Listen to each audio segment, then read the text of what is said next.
اللہ تعالیٰ ہی جانتے ہیں کہ ہمارے لیے رزق زیادہ اچھا ہے یا ہمارے لیے رزق تھوڑا اچھا ہے۔ اگر ہمارا رزق ہمیں متکبر بناتا ہے، باغی بناتا ہے، تو اللہ کی قسم یہ رزق کا نہ ہونا ہی ہمارے لیے بہتر ہے۔ حدیث پاک میں آتا ہے کہ جو شخص متکبر ہو جاتا ہے، اور یہ پیسہ اور مال انسان کو تکبر کی طرف لے کے جاتا ہے، جس کے پاس مال آ جاتا ہے اس کی آواز میں بھی اس مال کی جھنکار شامل ہو جاتی ہے۔ اور حدیث پاک میں آتا ہے لا يدخل الجنہ من کان فی قلبہ مثقال ذرۃ من کبر، وہ شخص تو جنت میں ہی داخل نہیں ہوگا جس کے دل میں اتنا سا رائے کے دانے کے برابر بھی تکبر ہوا۔ تو اللہ تعالیٰ جانتے ہیں کہ ہمارے لیے زیادہ مال بہتر ہے یا ہمارے لیے تھوڑا مال بہتر ہے۔ یہ جو ہم سسک رہے ہیں، ہم سمجھتے ہیں یار بڑی تکلیف کا عالم ہے، یہ اللہ کو پتہ ہے کہ یہ تکلیف کا عالم پھر بھی بہتر ہے ہمارے لیے۔ تو رزق اللہ کے ہاتھ میں ہے، اور کئی مرتبہ یہ اللہ کی شفقت ہم پہ ہوتی ہے کہ اللہ تعالیٰ ہمارے رزق کو بہت زیادہ کھول نہیں دیتے۔ تاہم لوگ سوال کرتے ضرور ہے کہ جی کیا ایسی چیز کروں کہ جس سے میرا رزق بڑھ جائے؟ تو اس کا جواب ضرور موجود ہے، اور اللہ تعالیٰ کے قرآن میں بھی جواب موجود ہے، اور اللہ کے نبی کی حدیث میں بھی جواب موجود ہے کہ انسان کیا ایسا کرے کہ جس سے اس کے رزق میں اضافہ ہو جائے۔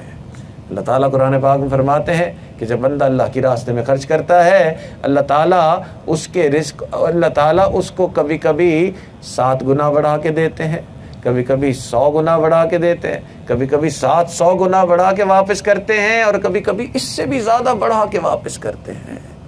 تو اگر رزق بڑھانا چاہتے ہیں تو اس کا طریقہ یہ ہے کہ انسان دوسروں کی مدد کرے، اپنے رزق کو دوسروں پہ خرچ کرے، غریبوں پہ خرچ کرے، ضرورت مندوں پہ خرچ کرے، قریبی رشتہ داروں پہ خرچ کرے، خاص طور پہ والدین پہ خرچ کرے۔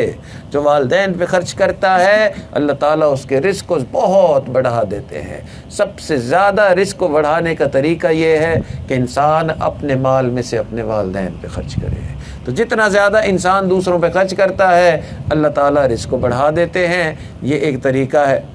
حدیث پاک میں آتا ہے بنی اسرائیل کا ایک آدمی تھا، بہت ہی مسکین تھا، اس کے پاس بہت ہی تھوڑا رزق تھا۔ تو اس کی حالت مسکینی کی یہ تھی کہ کھانا اس کو ملتا جو تھا وہ بھی کئی دن تک وہ بھوکا رہتا، اور کئی دن بھوکا رہنے کے بعد بھی جو ملتا تو بہت ہی تھوڑا سا ملتا، اس سے بھی پیٹ نہیں بھرتا۔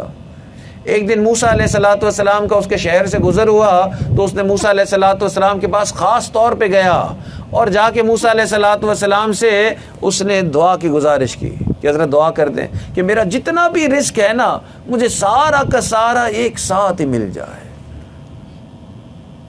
تو موسیٰ علیہ الصلوۃ والسلام سے دعا کی کہ میں اتنا سسکتا ہوں، سارا رزق ایک ساتھ مل جائے تو چلو تھوڑی بھی زندگی ہو مگر کھا پی تو لوں نا صحیح طرح سے۔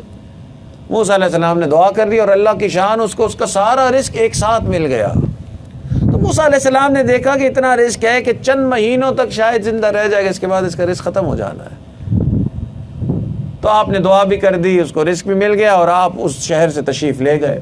کئی سالوں بعد، کافی عرصے بعد آپ کا پھر اس شہر سے گزر ہوا تو آپ کو یاد آیا کہ یہاں ایک شخص تھا جس نے دعا کروائی تھی کہ مجھے میرا سارا رزق مل جائے۔ اب تو بڑے سال ہو گئے، اب تو فوت ہو گیا ہوگا، اب تو اس کا رزق ختم ہو گیا ہوگا۔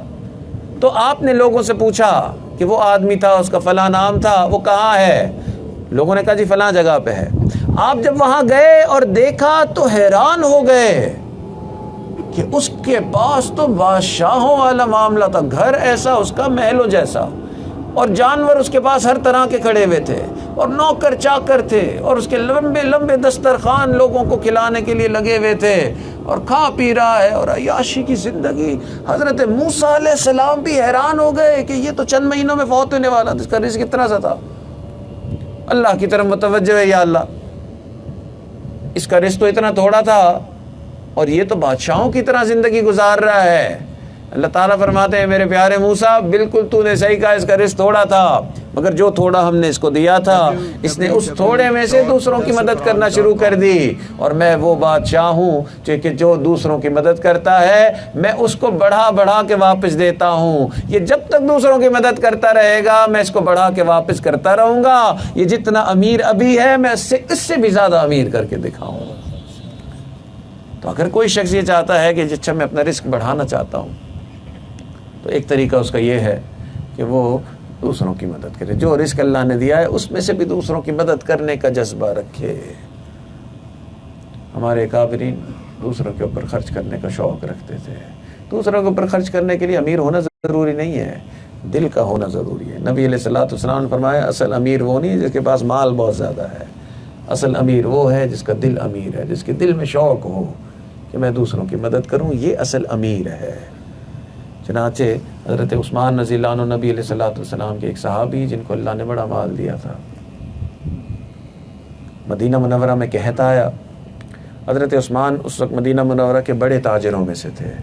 جب قحط آیا تو جو بھی کھانے پینے کی اشیاء تھی شہر میں ختم ہو گئی تھی، لوگ پریشان تھے، اور جتنے بھی تاجر تھے ان کو پتہ تھا کہ حضرت عثمان کا بہت بڑا ایک کاروان کھانے پینے کی اشیاء کا شہر میں آ رہا ہے۔ تو تاجروں نے سوچا کہ ہم جا کے حضرت عثمان سے پہلے سے ہی بات کر لیتے ہیں کہ جی اس مرتبہ کیونکہ قحط کا وقت ہے تو ہم آپ کو زیادہ پرائز دیں گے۔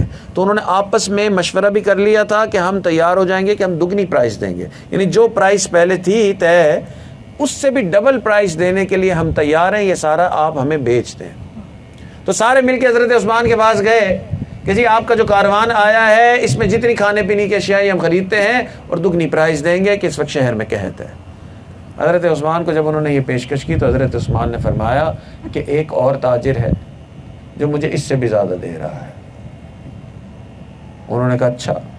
وہ لوگ واپس چلے گئے، آپس میں مشورہ کیا کہ دگنی پرائز سے بھی زیادہ کوئی دے رہا ہوگا۔ انہوں نے کہا ہاں قحط کا زمانہ ہے، شاید کوئی اور ایسا ہو بڑا تاجر جو اس سے بھی زیادہ دے رہا ہو۔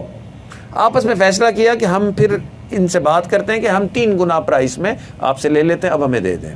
یہ پھر گئے حضرت عثمان کے پاس کہ جی ہم 3 گنا میں آپ کے یہ سارا جو کاروان آ رہا ہے نا کھانے پینے کی اشیاء کا، یہ 3 گنا قیمت میں ہم لینے کے لیے تیار ہیں۔ حضرت عثمان نے فرمایا کہ نہیں، مجھے ایک اور ہے جو اس سے بھی زیادہ دے رہا ہے۔ یہ سارے حیران ہو گئے کہ یہ کون اتنا بڑا تاجر ہے۔ ادھر ہی بیٹھ کے انہوں نے مشورہ کیا اور انہوں نے کہا کہ بس آخری اس کو قیمت بتا دیتے کہ ہم 4 گنا قیمت پہ یہ سارا سامان، 4 گنا قیمت تو بہت زیادہ۔